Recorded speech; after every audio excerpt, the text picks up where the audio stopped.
بسم الله الرحمن الرحيم.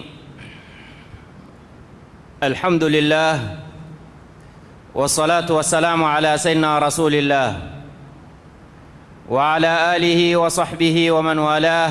أما بعد, ni kawaida haswa siku ya Ijumaa huwa kuna wengi waitarajia ile saa ambayo kwamba Mtume sallallahu alayhi wa alihi wasallam alotuelezea kwamba kuna saa imefitwa. Lengo na madhumuni tuitafute, tuishughulikie. Ajabu, watu hupatiliza wakisikia black market, sijui Black Friday, lakini hawajui kwamba kuna kwa Mwenyezi Mungu kuna hiyo, sijui tuiteje, itakuwa ni White Friday hiyo. Saa kuna saa ikiwa kwenye Black Friday huwa kuna ofa ya kupata vitu rahisi. Siku ya Ijumaa kuna saa ya kupata matlaba kwa Mwenyezi Mungu yaliokuwa rahisi. Lakini wako wapi wenye kutaka? Yeye ameitoa opportunity hii, waja wangu, siku ya Ijumaa nimewekea kuna saa, fanyeni bidii saa kama hiyo. Mja hamuombi Mwenyezi Mungu haja yoyote ya kidunia au ya kiakhira illa a'tahu Allahu iya. Na ajabu, ofa za binadamu waweza kuzipata, kumbe ukiziangalia expiring date tayari, lakini ofa ya Mwenyezi Mungu la, haina expire. Wanadamu waweza kukupa ofa ukimbilia ukaambiwa umechelewa, lakini kwa Mwenyezi Mungu hakuna, wala hakhalifu waadi wake. Kwa hiyo saa kama hiyo kila mmoja huwa aitarajia. Ndio ikawa tuwahusiana dua. Ustadhi, usitusahau na sisi leo siku ya Ijumaa.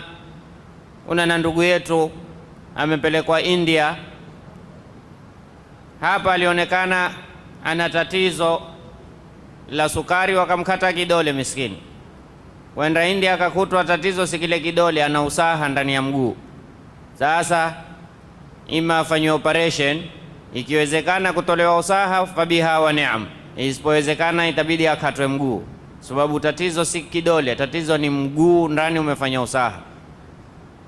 Tumuombeeni Mwenyezi Mungu Subhanahu wa Ta'ala, yeye na wagonjwa wengine tusowajua, Mwenyezi Mungu awafanyie sahali. Na sisi wenyewe wangapi walioko msikitini, huyu ana hili, huyu ana maradhi haya, huyu ana maradhi haya, na maradhi mabaya ya tabia mbaya. Tumuombeeni Mwenyezi Mungu atuondoshee maradhi haya. Watu shughulika na maradhi ya afya, kutengeza mwili, lakini hawajui kama maradhi mabaya ni kuharibika tabia, ni kuwa mgonjwa wa tabia. Hakuna mtu ambaye kwamba Mwenyezi Mungu amempa neema ya afya nzuri kama kukupa afya akakuafu sina maradhi ya sukari wala ya presha wala ya sijui ya nini, maradhi ya tabia mbaya. Na hakuna afya nzuri kama Mwenyezi Mungu akupe afya ya tabia njema. Kwa hiyo tumuombeeni Mwenyezi Mungu atuondoshee maradhi ya mili na maradhi ya nyoyo. Na yake maradhi ya tabia hufungamana na nyoyo. Kila mwenye maradhi ya tabia mbaya Mwenyezi Mungu amuondoshee, ambadilishe, amfanye mwenye tabia nzuri. Na kadhalika maradhi ya mili pia Mwenyezi Mungu atupe afya na afwa na muafata daima fi dini wa dunia wal akhirah. Waliokuwa hospitalini Mwenyezi Mungu awafanyie sahali. Wenye madeni Mwenyezi Mungu awasahilishie kulipa madeni yao. Wasokuwa na kazi Mwenyezi Mungu awape kazi za halali. Wenye kazi Mwenyezi Mungu awabarikie katika kazi zao. Waliokufa Mwenyezi Mungu awarahamu. Na sisi ikifika wakati wetu Mwenyezi Mungu atupe husnul khatima. Ikiwa mmoja ni ndugu yetu Jabonge, Ijumaa iliyopita tulikuwa naye, nikimwangalia hapa mimi nikitoa darasa na mimi nikimwangalia. Leo hatuko naye, Mwenyezi Mungu atamrahamu. Kadhalika wasokuwa na wake Mwenyezi Mungu awape wake wema, wasokuwa waume Mwenyezi Mungu awape waume wema, wamezoana Mwenyezi Mungu awape kushikana mpaka ukhatimishana, wamezoatana Mwenyezi Mungu azilainishe nyoyo zao warejeane, wamezoteta Mwenyezi Mungu azilainishe nyoyo zao wapatane. Wasokuwa na watoto Mwenyezi Mungu atawapa watoto wema, wenye watoto Mwenyezi Mungu atusilihishie watoto wetu. Kadhalika wale ambao kwamba hushiriki madarasa kama haya kwa njia moja au nyingine, Mwenyezi Mungu awape thawabu zao. Kila amali yenye kutukurubisha na Mwenyezi Mungu, Mwenyezi Mungu atuweke karibu nayo. Kila amali ya kutuweka mbali na Mwenyezi Mungu, Mwenyezi Mungu atuweke mbali nayo. Atupe fi dunya hasana wa fil akhirati hasana wa qina adhaban nar. Amin, amin, amin. Khutba yetu tunaoendelea nayo ni kuelezea ni tabia gani ambazo kwamba wewe ukishikamana nazo, au ni sifa gani ukiwa nazo. Sifa kama hizo huwa ni sababu ya wewe kupendwa na Mwenyezi Mungu. Tukaeleza ihsan, tukaingia sifa ya pili as-sabr, kusubiri. Tukasoma aya Mwenyezi Mungu Subhanahu wa Ta'ala alotwambia wallahu yuhibbu sabirin, Mwenyezi Mungu awapenda wenye kusubiri. Yatosha kuwa subra ni dalili tosha ya kuwa subra ni kitu kikubwa. Mitume yote waliamrishwa wasubiri, na bwana wa mitume wote aliambiwa wasbir kama sabara ulul azmi minar rusul.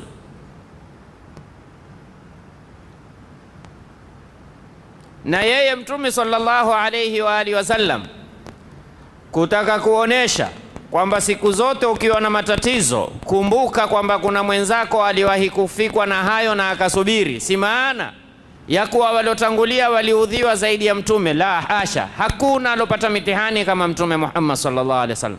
Lakini kwa kuwa yeye ni kielezo, sisi tunataka tumuigize, akatuonesha kwamba kuna aloudhiwa akasubiri. Na wewe kwamba utukue mfano siku zote utakapokupata mtihani wowote, ufikirie kwamba kuna mwenzako yeye ni zaidi amesubiri kunishinda mimi. Wa illa hakuna mtume aloudhiwa, hakuna mtume alopata mitihani kama Mtume Muhammad sallallahu alayhi wa alihi wasallam. Akasemaje Mtume sallallahu alayhi wasallam? Rahimallahu akhi Musa, Mungu amrahamu ndugu yangu Musa. Laqad udhiya akthara min hadha fasabar, aliudhiwa zaidi kushinda haya maudhiko nilofanyiwa mimi, akasubiri. Si kweli kwamba Nabii Allah Musa aliudhiwa zaidi, lakini ni mtume ataka kutufundisha sisi kwamba ukiwa kwenye matatizo, kumbuka kwamba mfanye mwenzako anayo zaidi kukushinda wewe. Yeye alisubiri na wewe ujipe moyo. Fikiria mimi nikimkosa mtoto wangu, fikiria kuna mwenzako amekosa familia nzima na akasubiri. Mimi nikichomekewa nyumba yangu, fikiria mwenzako alichomeka yeye, basi haba si nyumba. Wakiswa kama kile cha Juha. Juha siku moja aliona pickup imepata ajali. Watu huyu amekatika kitwa, huyu amekatika mikono, huyu amekatika, wamekufa, mmoja amebaki hai hulia. Akamwambia wewe una adabu sana. Kwa nini ameumia mkono? Umeumia mkono tuulia, mwenzako amekatika kitwa, amenyamaa kinya. Sasa yeye fikira zake kwamba yule alikuwa atakalie zaidi, lakini ilikuwa atakamwambie la, wewe shukuru Mwenyezi Mungu, angalia mwenzako huyu, wewe alhamdulillah umeumia mkono tu, mwenzako huyu kitwa mbali, mkono mbali, mwili mbali, wewe shukuru alhamdulillah.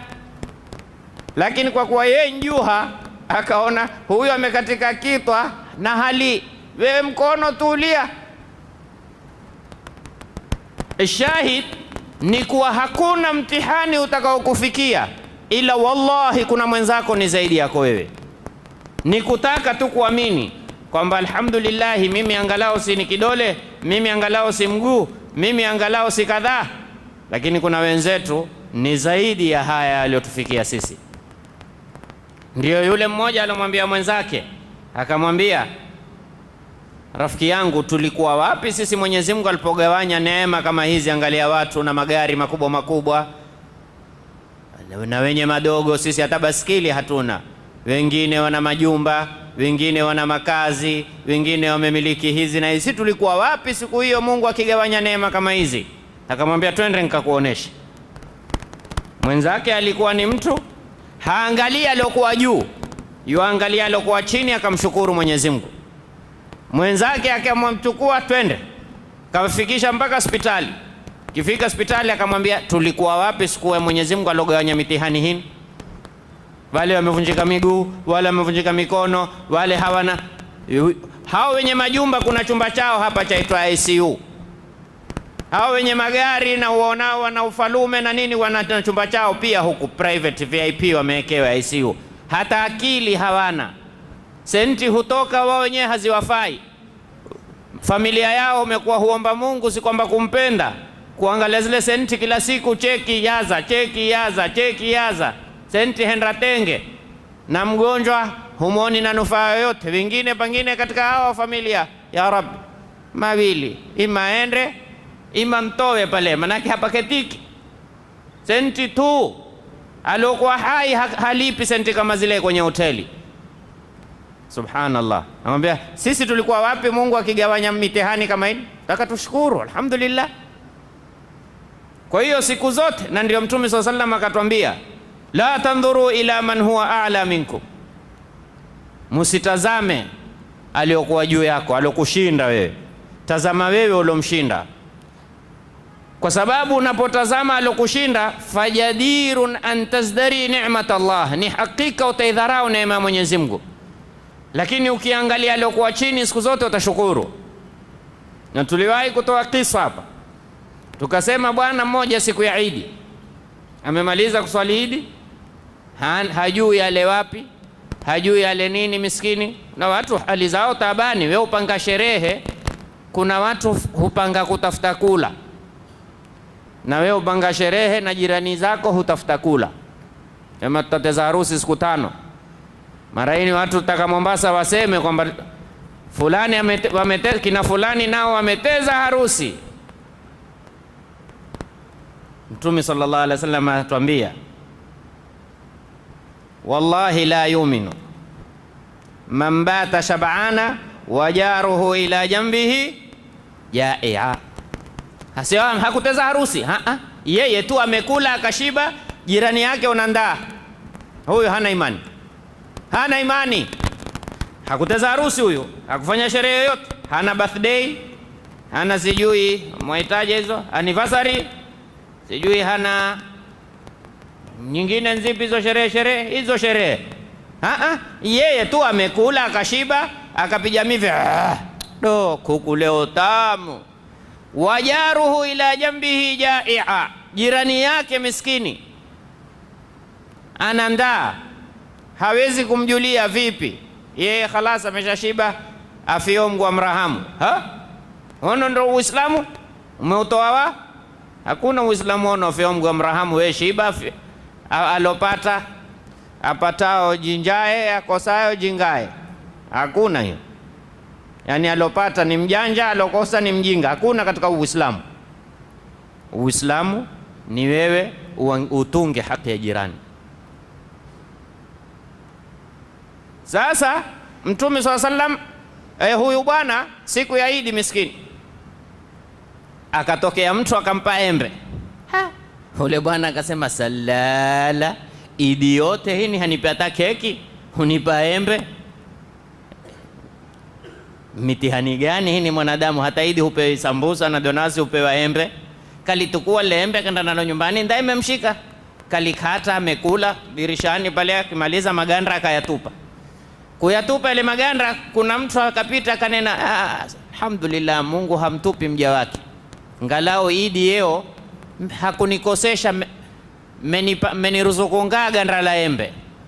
Yeye huku ulalamika, salala, Idi yote embe. Mwendani wake humshukuru Mwenyezi Mungu, alhamdulillah, ambaye hamtupi mja wake, hakunikosesha mimi riziki, amenipa ganda la embe. Yamshukuru Mungu kwa ganda la embe ambao yeye alikuwa amekinai nayo akalitupa. Subhanallah, subhanallah. Kwa hiyo huna mtihani utakaopewa wewe wowote, ila ikiwa una imani utafikiria kwamba kuna mwenzangu, rahimallahu akhi Musa, laqad udhiya akthara min hadha fasabar. Wauona mtihani wa Nabii Allah Musa aliodhiwa? Banu Israila walikuwa wana tabia huoga tupu kwenye mto. tupu kama siku ya kuzaliwa. Sasa Nabii Allah Musa ni mtume, hawezi kwenda kuyafanya yale, hendi kuoga na wao. Wale jamaa wakawa humuona Nabii Allah Musa enda kuoga peke yake, wakatoa twari, haogi na sisi, anamshipa. Nafikiri tumefahamu maana anamshipa, kama hukufahamu si yako. Sasa siku hiyo wakamngojea Nabii Allah Musa uko ndani ya mai, wakawa wao sema leo tutajua hakika. Mwenyezi Mungu Subhanahu wa Ta'ala akaliamrisha jiwe aliweka nguo likimbie na nguo. Kumbe jamaa wako juu wataka kumuona. Akitoka Nabii Allah Musa wakamuona uko sawa sawa. Kumbe uko sawa sawa, jiwe likasimama. Nabii Allah Musa likamuudhi kwamba haya yote hayangetokea kama si hawa kutaka, yani wametoka huko sabasi wote kutaka kuniua mimi, ninamshipa au sina. Likamuudhi sana hili Nabii Allah Musa. Sasa hilo ndo lilomuudhi mpaka Mwenyezi Mungu Subhanahu, Mtume Muhammad sallallahu alaihi wasallam aseme Mungu amrahamu Musa. Walimuudhi jamaa zake zaidi ya haya walionifanyia mimi, naye akasubiri. Kwa hiyo subra ni kitu kizuri sana, subira ni kitu muhimu sana, na ukionda ladha ya kusubiri hupati tabu. Na si shida kusubiri, nafsi tu, nafsi ikitakaswa. Ndio Mwenyezi Mungu Subhanahu wa Ta'ala aliwahi kuwapa kwa nafsi, wa nafsin wama sawaha faalhamaha fujuraha lakini qad aflaha man zakaha. Hakuna wala hatotokea mtu afaulu bila kutoitakasa nafsi. Yoyote mumsikiao amefaulu katika akhira yake, sio kufaulu. Sisi tukiambia kufaulu, sisi huambiana fulani ameukacha ule, fulani ashafaulu nini, pengine amechaguliwa, pengine amepewa posti ya kidunia, sisi umhisabu. Mwenyezi Mungu Subhanahu wa Ta'ala katika Qur'ani atuambia wenye kufaulu ni wapi? Faman zuhziha anin nari wa udkhila, bas huyu peke yake, faqad faz, peke yake. Yoyote ambaye hajaepushwa na moto, hajatiwa peponi, usimhisabu amefaulu. Kufaulu nkuepushwa na moto, kufaulu nkutiwa peponi, na kuepushwa na moto nkuepushwa na mambo yake. Wewe umhisabu mtu amefaulu yuko katikati kwenye kiti cha moto, wao kufaulu gani huko? Ukitizie kiti cha moto wewe umwambie ule meukacha, ule ashafaulu. Kufaulu ni kufaulu wewe uepushwe na hasira za Mwenyezi Mungu. Kufaulu ni wewe utiwe mahala paradhi za Mwenyezi Mungu Subhanahu wa Ta'ala. Kwa hiyo ukiona mtu yoyote amefaulu, sababu ya msingi qad aflaha man zakaha. Na yoyote ukimwona amefeli katika kupata radhi ya Mwenyezi Mungu, khaba man dasaha, amepita patupu, amefeli yule ambaye kwamba ataivamisha nafsi yake kwa yale atakayo. Na ndio Mtume sallallahu alaihi wasallam akatuelezea katika hadithi, akatwambia huwitatil janna bil makarihi wa huwitatin nar bishahawat. Huffatil jannatu bil makarihi wa huffatin nar bishahawat. Moto boma lake ni shahawat, shahwatun nafs. Na ndio Mwenyezi Mungu akatwambia fashahwatun nafsi ma'a dhunubi mujibatani qaswatal qulubi. Shahwatun nafs, kwa sababu nafsi siku zote isipotakaswa hubaki kaida yake, wama ubari'u nafsi. Kwa nini usiitakase hiyo nafsi yako? Kwa sababu inna nafsa la amaratun bisu. Nafsi siku zote, nafsi haiwezi kuamrisha mazuri, nafsi itakuamrisha mabaya, ila ukifanyia tarwidh, ukitausha,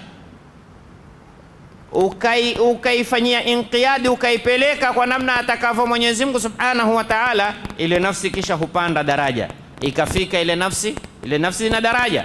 Lakini nafsi ya tini ni hiyo amaratun bisu, mpaka yapanda daraja ikawa ni nafsi mulhama, ikawa ni nafsi mutmainna, ni nafsi radhiya, ni nafsi mardhiya. Ona hizi daraja za nafsi. Ya ayyatuha nafsul mutmainna.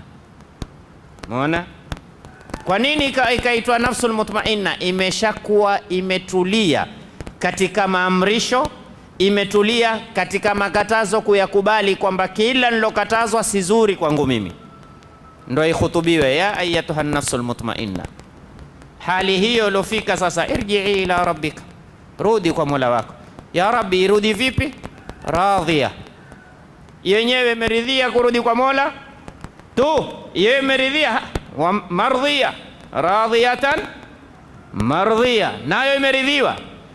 Iliporidhia mambo ya Mungu, iliporidhia mipango ya Mungu, na Mungu akairidhia. Fadkhuli fi ibadi wadkhuli jannati. Mwenyezi Mungu atujalie katika nafsi hizo, taka kuzitakasa, si mtezo. Sasa subra tumezungumza ni aina tatu. Kusubiri, subra ya kwanza ni usubiri asabru ala taa, kusubiri katika taa, we mwenyewe kufanya na usitosheke kuwasimamia watu wako. Waamur ahlaka bisalati wastabir alaiha. Na angalia Mwenyezi Mungu Subhanahu wa Ta'ala amemsifu Nabii Allahi Ismail kwa sifa hii ya kuwa yeye alikuwa akifanya ibada lakini hatosheki. Mwenyezi Mungu atuambiaje? Wa kana yaamuru ahlahu bisalati wazakati. Kana yaamuru ahlahu, hatosheki yeye akiswali. Haya jamaa, mimi ndo msikitini tawadhini na nyinyi muswali, na ukirudi usiulize chakula tayari kumeswaliwa. Lakini sisi wana ukiulizwa sasa kwa mtu wa tablighi, mmekuwa mtu wa tablighi ya khairi, kwa mtu wa tablighi nataka niwe mtu wa wapi, wa disco? Hakuna raha kama kuwa wewe ni mtu alladhina yuballighuna risalati llah wa yakhshawnahu wa la yakhshawna ahadan illa Allah wa man ahsanu qawlan mimman daa. Hakuna mtu kama anayelingania watu kwa Mungu, hakuna. Wa amila salihan wa qala innani minal muslimin. Kwa hiyo Mwenyezi Mungu Subhanahu wa Ta'ala atuelezea sifa za Nabii Allah Ismail, wa kana yaamuru ahlahu bisalati wa zakati. Natija yake wa kana inda rabbihi mardhiya. Ukitaka wewe uridhiwe kwa Mola, wewe fanya ibada na simamia watu wako kufanya ibada, utapata. Wa kana inda rabbihi mardhiya, sababu kwamba yeye alikifanya ibada na yeye alikiwasimamia. Ni nadira umpate mtu ampigie simu tu ahli yake, mke wangu vipi? Salama, alhamdulillah, mzima, inshallah ushaswali. Ewe sasa wewe nifanya mimi si Muislamu? Kukumbushana. Lakini umpigie simu usimuuliza umekula, wewe atakula hukuniuliza mimi, maana yake kula ni muhimu kuliko ibada. Yes. Na ndio watu wengi hapa tuliwahi kuelezea kisa. Bwana mmoja alimwambia mwenzake, umeona Waislamu walioko msikitini si wengi, kwamba swala ndio first priority, ulawia kwa wao, si wengi, tumekuja tu, lakini je, kitu cha kwanza ni swala? Akamwambia haiwezekani bwana, kuja msikitini bwana. Akamwambia ngoja nitakuonesha. Si hawa kwa msikitini, mimi sikuoneshi kwa wale wasioingia, hawa walioko msikitini, simama nde pale. Muuliza bwana, ndo huu rafiki yangu mimi na yeye tumeshindana, ameniambia ati amelala masaa 24 bila kushtuka. Wa kwanza akamwambia hata chooni hakwenda. Akamwambia umemsikia huyu, kitu cha kwanza katika akili yake ni kwenda chooni. Mwita wa pili tena, wale onekana mashekhe wale wamepiga dhiemba. Bwana asalamu alaykum, huu bwana rafiki yangu tuna ushindani, amelala siku 2 mfululizo, hakuinuka hata kunywa chai. Msia huyu kwenye akili yake nini? Chai.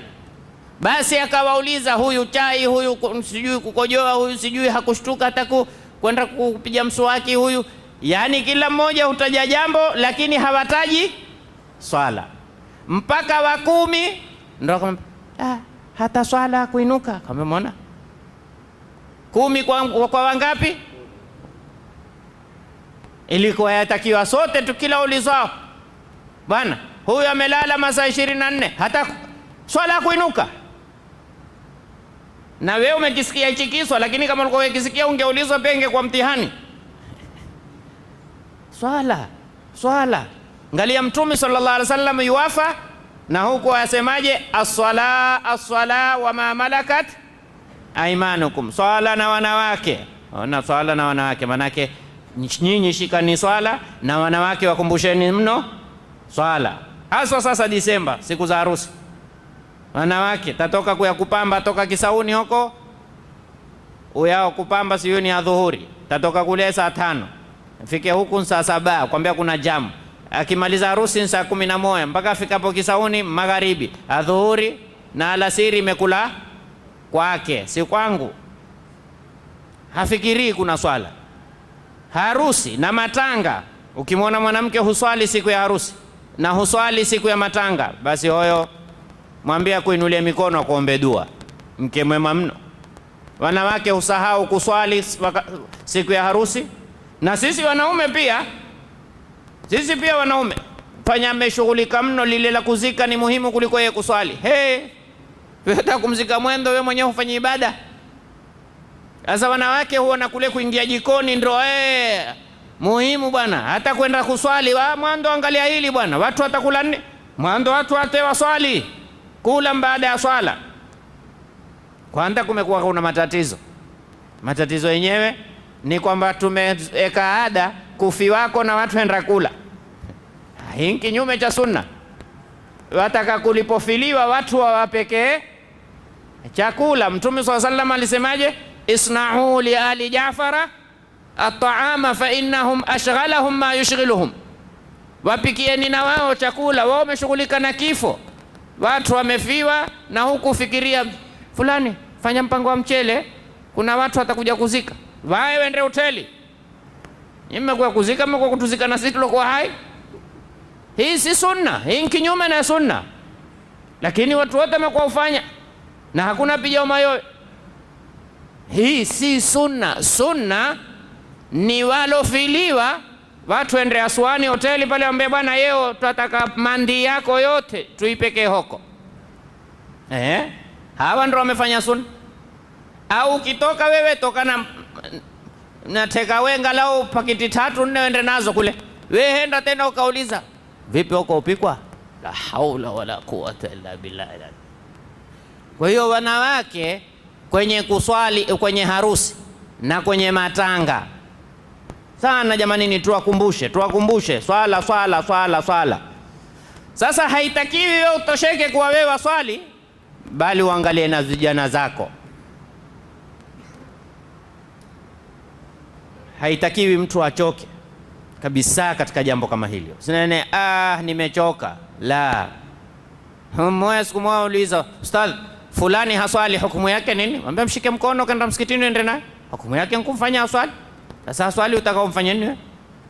Haswali mshike mkono, kila ukipita kwenda msikitini. Brother au ndugu yangu au mwanangu, twende msikitini, mzee tuenze tu msikitini. Usichoke. Haitakiwi uchoke katika hili. Na angalia, niwaambie kitu kimoja. Usiogope kuamrisha kheri hata kama wewe hufanyi. Usiogope kuamrisha kheri hata kama wewe hufanyi. Kwa mfano, uketizie maskani huchoma, kumeadhiniwa, wewe jamaa swala, hakuna neno, ainukao kwenda kuswali, wewe utapata thawabu zile za wewe kwenda kuswali. Tatizo ni kwamba sisi mimi mwenyewe hivi. Hakuna katika dini, hakuna hivyo. Katika dini yatakiwa usimwamrishe mtu kitu ila na wewe uwe wakifanya, lakini hatukuambiwa usiamrishe madamu wewe hufanya. Waambiwa tu kwa nini uamrishe mtu na wewe usifanye, lakini hakuna makatazo kwamba usimwamrishe mtu ikiwa wewe hufanye. Hakuna.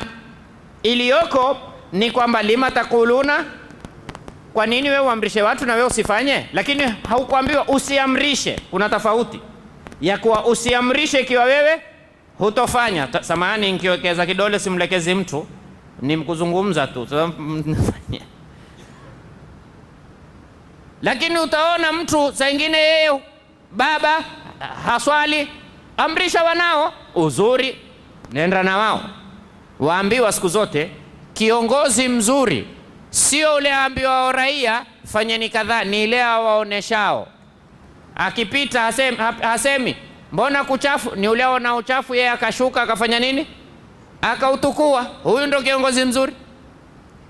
Lakini wewe utakuwa kupiga mawe, jamani nini, msiweke uchafu. Umeonekana wewe ukisafisha, safisha na wengine watakutaba bila kusema.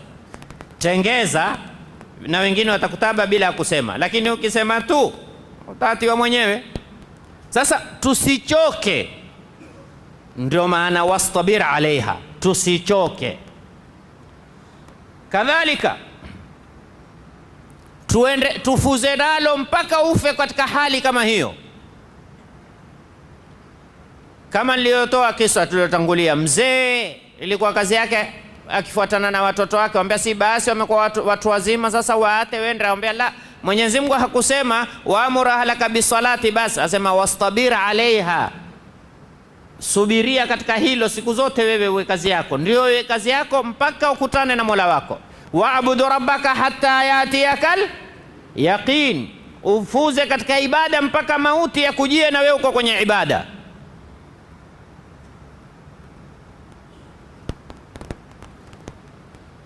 Lakini mtu kufanya ibada, kusubiri katika ibada ni jambo zuri.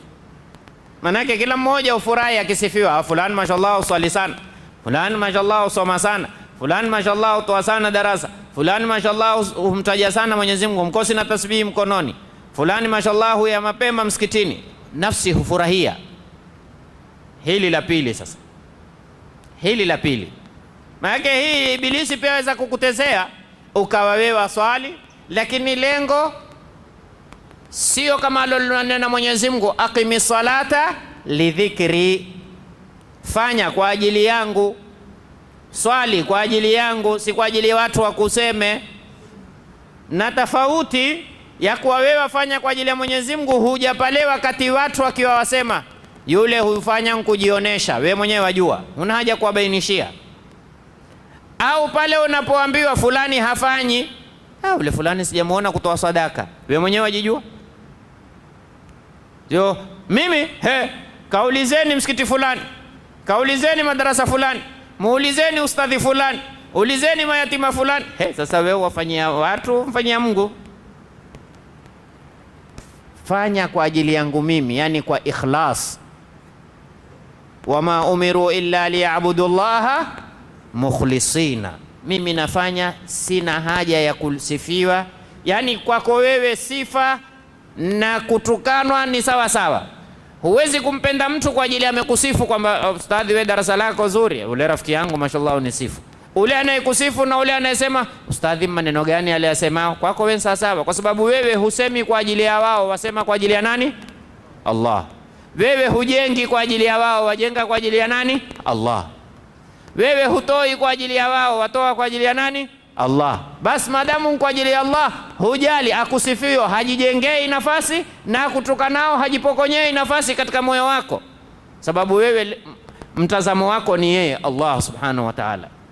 Ikhlas, wama umiru illa liyabudu llaha mukhlisina. Na mimi hulikariri sana neno hili, ikhlasi ndiyo namba za ibada. Ikhlasi ndiyo namba za ibada. Ibada zote ni zero, namba yake ni ikhlas. Swala zero. Nini maana zero? Haitakabaliwi mpaka uwe na ikhlas. Zaka zero mpaka uwe na ikhlas. Na angaliani jamani, ni ubaya wa kutokuwa na ikhlasi.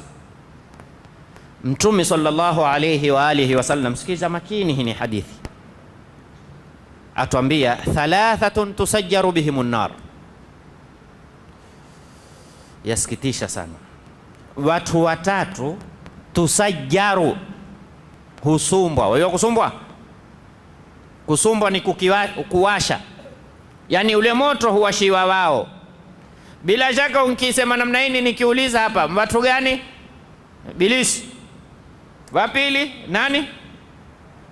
Firauni. Watatu Abu Jahali. Asikiza basi, hakuna Firauni, hakuna Ibilisi, hakuna Abu Jahali.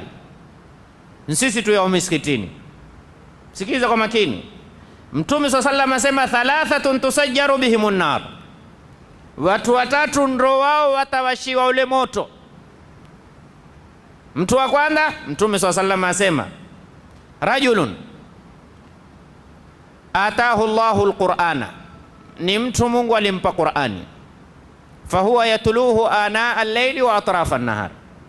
Katika riwaya nyingine, fahuwa yuallimuhu, huisoma mtana na usiku.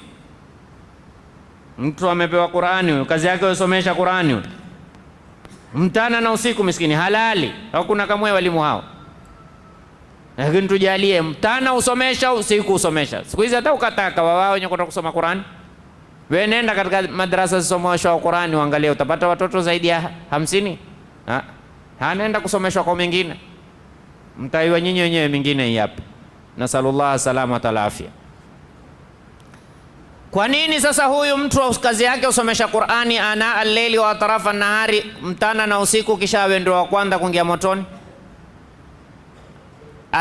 Mtume swalla sallam asema atakuja siku ya Kiyama, Mwenyezi Mungu amwambie, abdi madha amilta bikalami, mja wangu maneno yangu uliyafanyia kazi gani? Yani kitabu changu Qur'ani. Amwambie, ya Rabb, nilikuwa nikisomesha watu usiku na mtana mimi. Mwenyezi Mungu amwambie, kadhabta, mrongo, ulikisomesha liyuqala annaka qari, ili usifiwe, ya fulani mashallah akipiga kara ule hata makurabu ushangaa yule anga. Usifiwe na watu kwamba wewe ni msomi. Ule akitoa mawaidha watu waambia ule hata gari ikipita upiga break. Watu wakusifu. Ulikifanya si kwa ajili yangu mimi nikutafuta sympathy kwa watu. Kwa hiyo katafute ujra kwa watu. Idhhabu bihi ila nar. Subhanallah. Mtu miskini huyu hakwenda Pirates, hakwenda Leta House, miskini ukatizia na mswahafu, lakini ibada aliyoifanya ilikosa namba, nayo ni ikhlas, aambiwe nenda motoni. Sikia, si Ibilisi. Hadithi ya tisha sana, hakikishe. Mwenyezi Mungu Subhanahu wa Ta'ala katika surati al-Kahfi atuambiaje? faman kana yarju liqa'a rabbih falyamal 'amalan salihan wa la yushriku bi'ibadati rabbih ahada. Bas, fala yushriku wewe lengo ni yeye tu, huna haja ya kuridhisha fulani wala alani. Lakini ukiwafanya kwamba fulani akusifu, fulani akusapoti, fulani akutambue, uko hatarini. Ikhlas. Etwe wa pili, Mtume swalla sallam atuambia, rajulun atahu Allahu malan, ni mtu Mungu amemfungulia ana senti, fasallatahu, Mungu akamjalia akawapenda kuyatoa katika mambo ya kheri. Hakuna msikiti ujenge wao ila atachangia, hakuna nyumba ya mayatima ila atasimamia, hakuna madrasa ila atasponsor.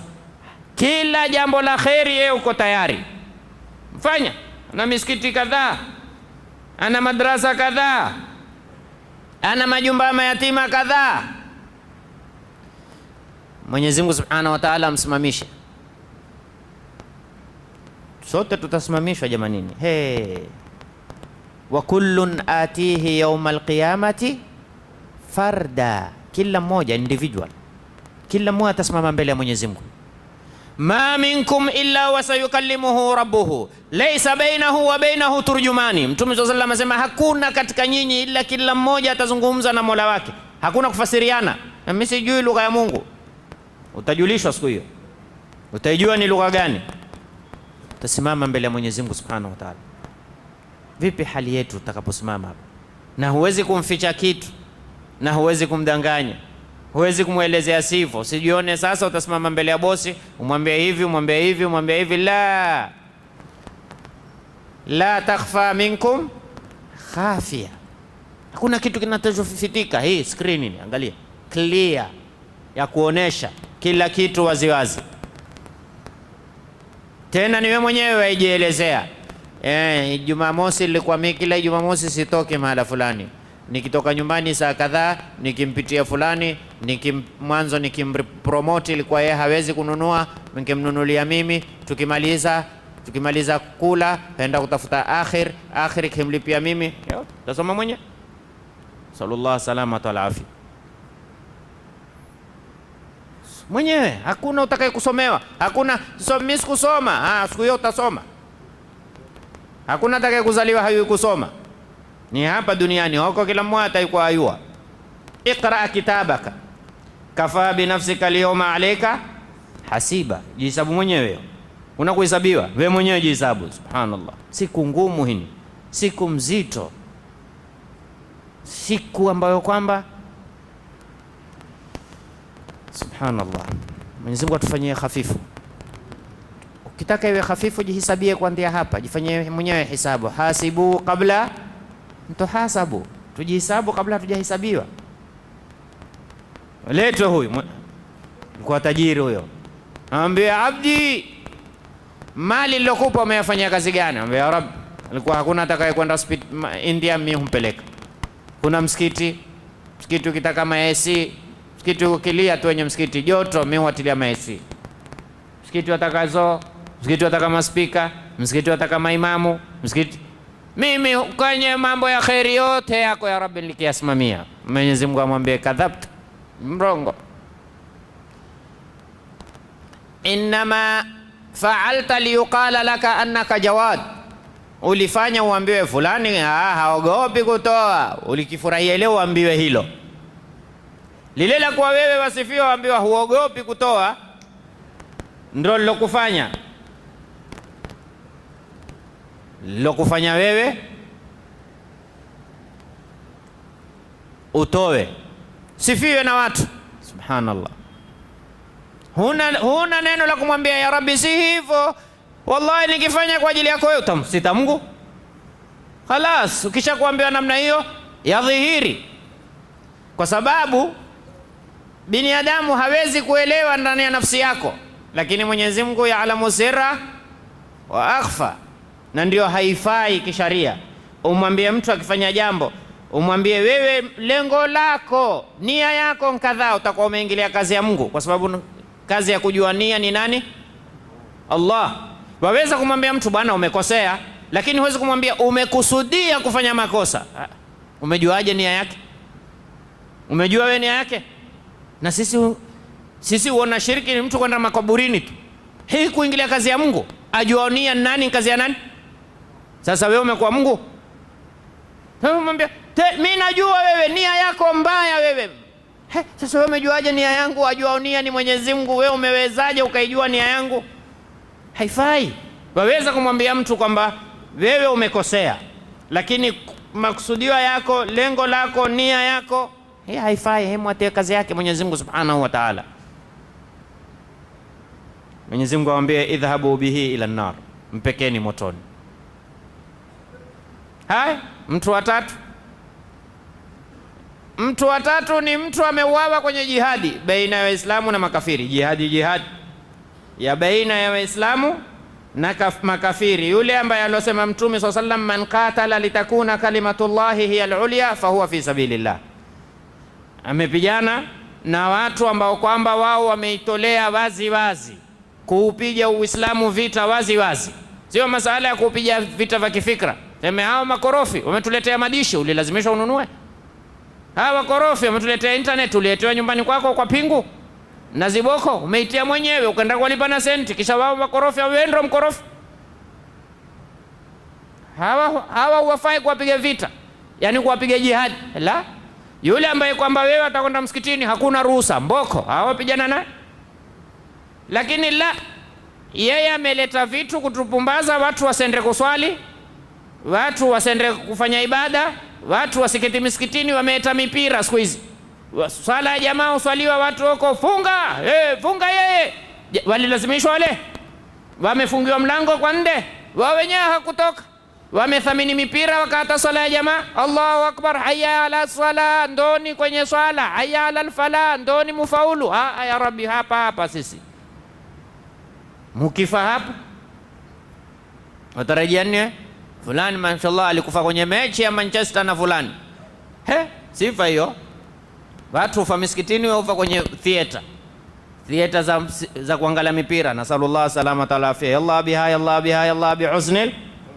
Sasa wewe nene hawa wakorofi hawa, mkorofi ni wewe uliotoka na senti zako tena, wengine na huweza kuona nyumbani, akamwata na mkewe na wanawe, jitu zima likatoka, wewe wenda kuangalia mpira. Kwani hapa ukiangalia utakuwa sio kule raha? Haula wala quwwata. Sasa je, hawa watupiga kweli vita kinguvu? Hivi vita ni ghazwul fikri? Sisi wenyewe tu kwamba tumekuwa jambo dogo tayari twafuata, tumekuwa chembele cha Mtume SAW, imma zidila. Upepo ukivuma kwenda huku, kile kidila utukuliwa kikenda huku.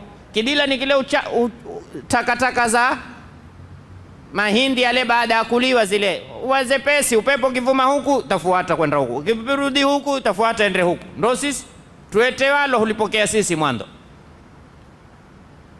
Huyu ni mtu amepambana kama wale Waisraeli wale wanaokataza watu kuingia Masjid al-Aqsa. Maana hizi zita za Qudsi, weangalia siku hizi zimekuwa ni zita za kisiasa.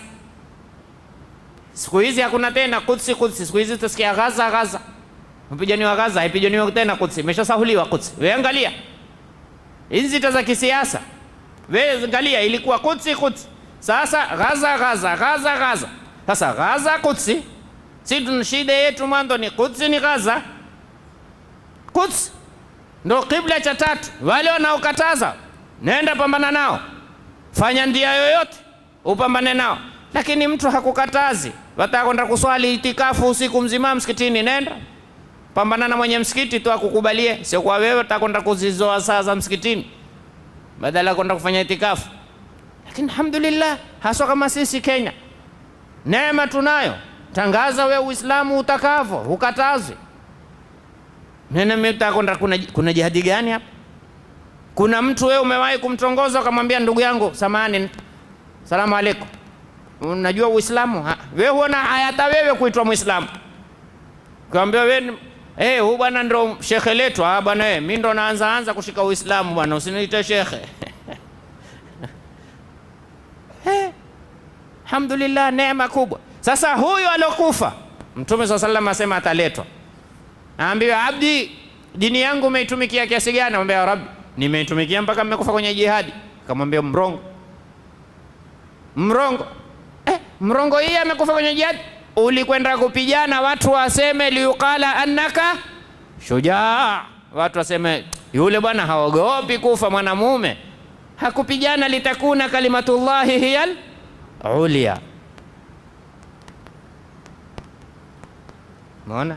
Angalia Sayyidina Ali radhiyallahu anhu ardhah, Abdullah bin Muljim ametaka kumuua Sayyidina Ali, amempiga upanga kama alivyoeleza Mtume sallallahu alaihi wasallam kwamba ashkal akhirin, ndo mbaya wa mwisho. Piga, akamwambia atakupiga upanga wa sehemu fulani, damu mpaka itaenea kwenye ndevu, vile vile kwa sifa zile zile alizoeleza Mtume sallallahu alaihi wasallam. Sayyidina Ali akamshika shikana. Sayyidina Ali ataka kumkata na upanga, akamtia mate ya uso. Sayyidina Ali akamwata. Jamaa akamwambia ya Imam, wewe ulikuwa unataka kumuua, sasa amekutia mate umwata? Anamwambia mimi nilikuwa nataka kumuua kwa ajili ya lillah. Aliponitia mate alinikasirisha nafsi yangu, nikaona sasa nitamuua kwa ajili ya nafsi yangu, na sitaki. Nataka nikiuacho niwe nakiua kwa ajili ya Allah, sio nakiua kwa ajili ya kimeniudhi mimi. Unaona? Hii ndio ikhlas. Hii ndio ikhlas. Hapa mnaona mimi ameniudhi mimi, sasa nakasirika kama mimi Ali. La, ilikuwa mimi nimekasirika kwa ajili ya Mwenyezi Mungu na yastahiki. Sasa wewe Mwenyezi Mungu anasema mtukueni mwende motoni, mpeke motoni. Huyu alikipigana watu wamsifu kama alivyofanya Amr bin Abdi Ud katika ghazwatul Ahzab, vita vya Khandak vile. Aliporuka lile shimo, mwanzo alimuua farasi. Akaulizwa kwa nini, asema wanawake hatosema mimi nimekimbia vita. Mimi nikimbia vita? Umeona? Mimi falmautu dunahu, fadhali ni uwawe, lakini kukimbia vita mimi hilo halijulikani kwangu mimi. Wataka wasemeje wanawake wa Madina? Amr amekimbia vita leo? Amri hakimbii vita kabisa. Unaona, apigana kwa ajili ya kulijenga jina lake. Na ndio Mtume SAW akasema alipoulizwa, ya Rasulullah, arrajulu yuqatilu shajaatan, mtu hupigana kwa ajili ya ushujaa. Kuna watu bwana wakiona vita huvinunua, kwambia hey, shika 100, nenda kanunue soda niatia mimi unimfanyie nimweke sawa. Yani yeye, yani kuna watu wakiona chakula hutamani, yeye akiona vita ndio hutamani. Kuna watu tabia yao hiyo, damu yao haifai kuona vita. Warajulu yuqatilu hamiyatan, na kuna watu amweleza Mtume SAW, kuna watu hupigana jamaa zangu sitokubali. Jamaa yangu le takubali vipi? Unigusia jamaa yangu? Kwetu huku sana bejunini hutokea. Mepiga mtu wa kwetu, ambacho sisi wenyewe mwenechu. Nakubali mimi. Takufa naye. Angalia haki, usiangalie ni wako. Akaulizwa Mtume, ni upi atakao kuwa katika sabilillah? Akanena, man qatala litakuna kalimatullahi hiya al-ulya fahuwa fi sabilillah. Yoyote atakayekupigana kwa ajili ya kulitetea neno la Mwenyezi Mungu, ndio kwa sabilillah. Akutetea jamaa yangu, shujaa, sijui kutetea nini, haya yote yatapita patupu. Kwa hiyo angalia hadithi inavyotuonesha umuhimu, sio kufanya tu, muhimu zaidi ni ukifanya ufanye kwa ajili ya nani? Allah. Fanya kwa ajili ya ikhlas. Kwa hiyo subiri, na wewe usitarajie kitu kingine, tarajia malipo yako kwa Mwenyezi Mungu Subhanahu wa Ta'ala. Ikiwa wewe utafanya, lazima athari ya subra Mwenyezi Mungu ataidhihirisha. Wakati umeenda. Mwenyezi Mungu atupe kila la khairi, atuepushie kila la shari. Allahumma arina al-haqqa haqqan warzuqna ittiba'ah wa arina al-batila batilan warzuqna ijtinabah birahmatika ya arhamar rahimin. Wa sallallahu ala sayyidina Muhammadin nabiyil ummi wa ala alihi wa sahbihi wasallam. Alhamdulillahi rabbil alamin.